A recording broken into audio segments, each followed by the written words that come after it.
Hello and welcome to the NWC show. My name is Barry and we're here today to talk about wrestling. We're going to have some rants. I've got notes here on a weirdly thick bit of paper, but we're going to have some rants, we're going to have some moans, have some laughs, and hopefully by the end of it we'll try and figure out why wrestling is the way it is in 2024 in the third week of January. But yeah, don't forget to hit like, subscribe and that beautiful notification bell, guys. Go down to the comments below. Let me know something that you enjoyed about wrestling this week, and I'll grow my intro and I'll be back with you in 12 seconds, 10 seconds, however long.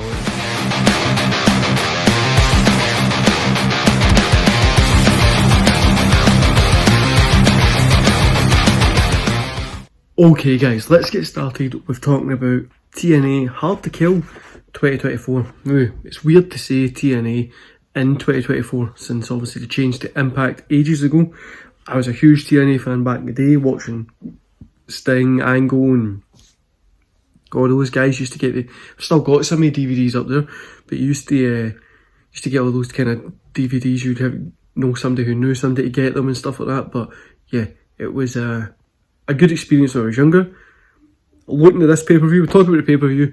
I'll run through the matches that were on it, and then what we'll do is we'll go over just, I don't know, how I'm kind of feeling about it, right? And then we'll have a couple of rants.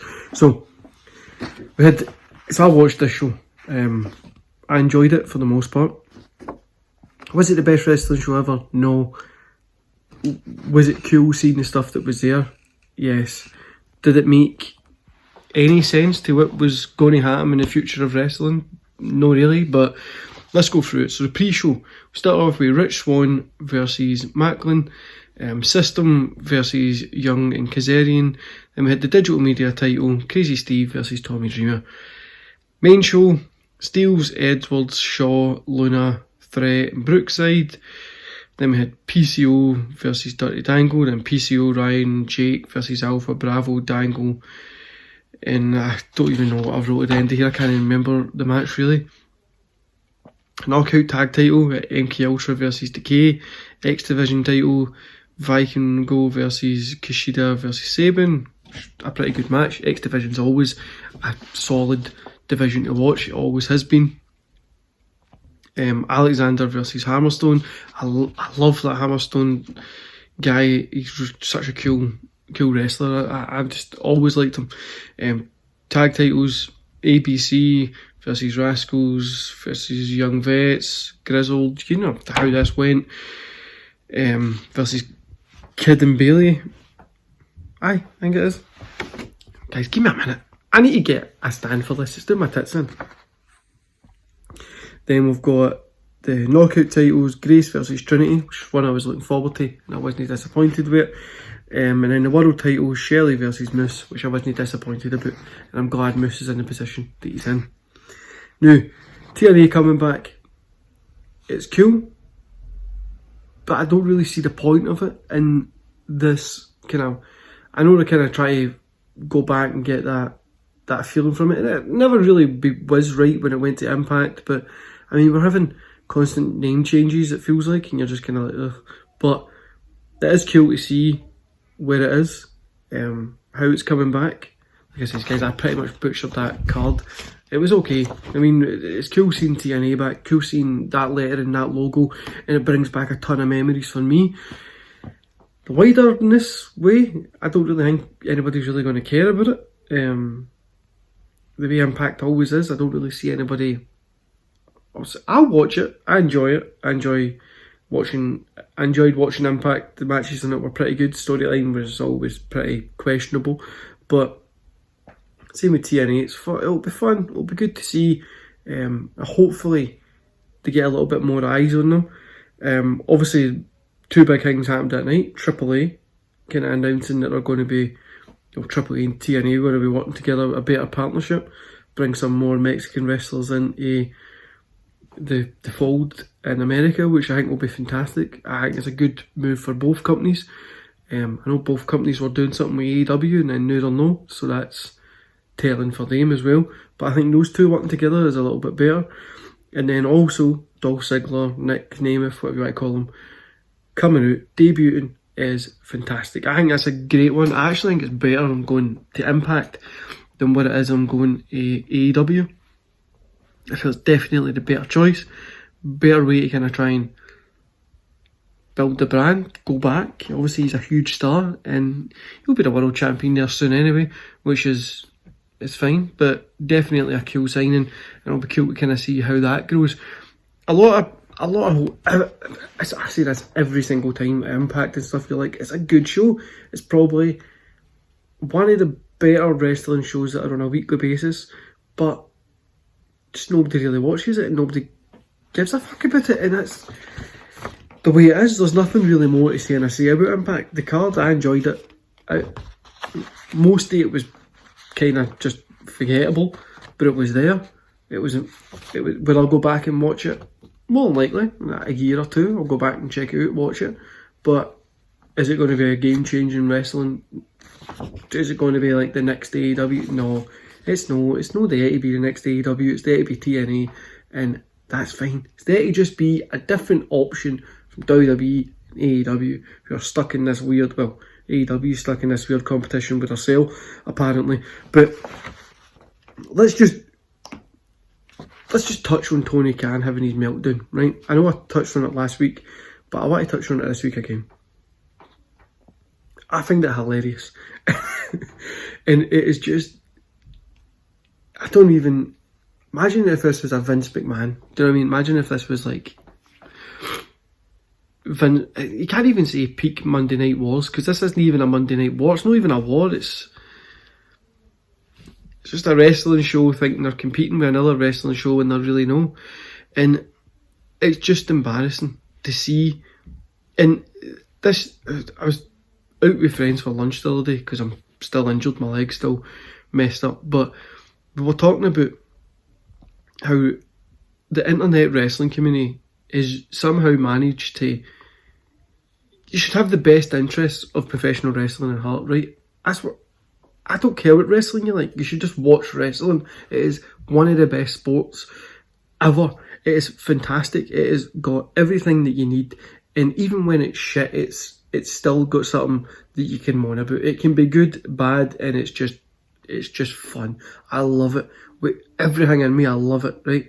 But, and this is the big but here, the internet wrestling community, and this is where the Tony Khans of the world stem from, have ruined it for the casual fans that are just going to be tuning in to watch.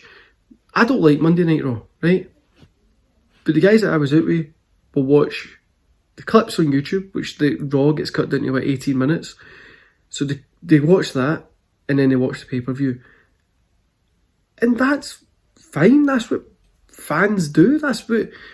I remember when I was younger, we used to just catch on Sky One, you would watch the weekly kind of show. As a kid, you'd watch the weekly show that sums everything up on the Saturday morning. And that was, then you would try and catch a pay-per-view, try and get somebody to tape it. And that's what people are still doing to this day. People are just watching the pay-per-views, and that's how WWE makes more money and makes more sense, because AEW, you have to be into the story, you have to watch it, you have to buy into this, you have to be there for it, you have to understand that this guy built his name in Japan and done this and done that, and nobody gives a fuck. Because you need to tell me, you need to give me an investment, you need to tell me why I should care about this. And they never do, and that's the problem there. But the Tony Khan stuff is just embarrassing. Imagine it was Vince back in the day, right, going on, and imagine I don't even know, it would just be embarrassing. You'd be like, what are you doing? Do you know what I mean? Like, you shouldn't be doing that. And it's just another problem that I see as well. You look at Raw, you had Seth Rollins against Jinder Mahal. You show somebody, the two of them look like wrestlers, and I don't like Seth Rollins, as you all know, but it would be a good match. You look at the world title match happening over on AEW, you've got Hook against Samoa Joe. Wrestling fans have probably not got, casual wrestling fans might not know Samoa Joe, they might know all of them for his WWE run.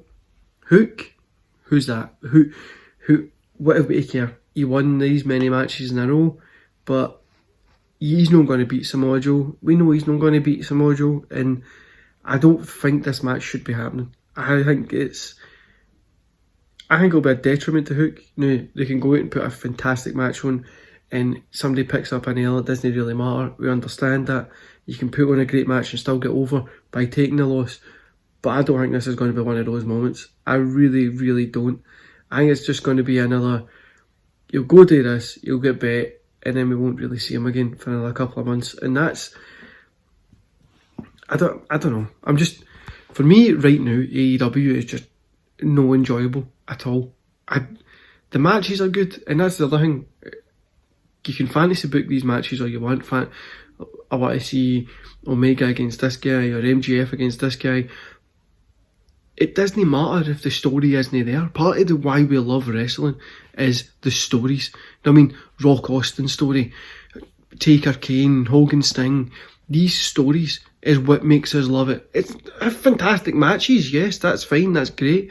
But it has to be a story to build you into it and really start to care about it. And I'm struggling with AEW at the minute, I really am.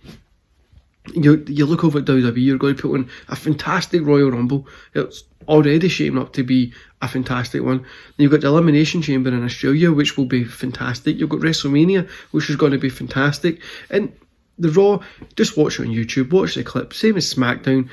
And if you can catch NXT, it is a good show. Some weeks it isn't good as others, but it is a good show. You've got all that, right? And SmackDown and Raw are the same show. Like, obviously, it's building to the same kind of thing. NXT does feel different, and then if you add your Impact Wrestling on top of that, and then I have to add on what, I don't even know if AEW still do the YouTube shows, but you've got 3 shows for AEW on top of that. I mean, it's a burnout period. I love when AEW was just doing that Wednesday night and had their YouTube show. 1 or 2 of the YouTube shows as well.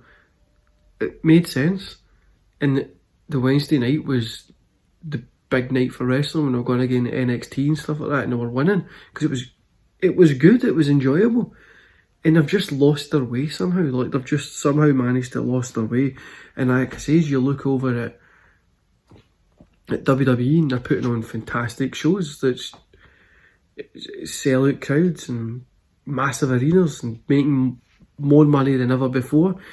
And it's just, they're looking at Amazon deals, they're looking at, you look over that and you're like, these guys are, WWE isn't going anywhere anytime soon.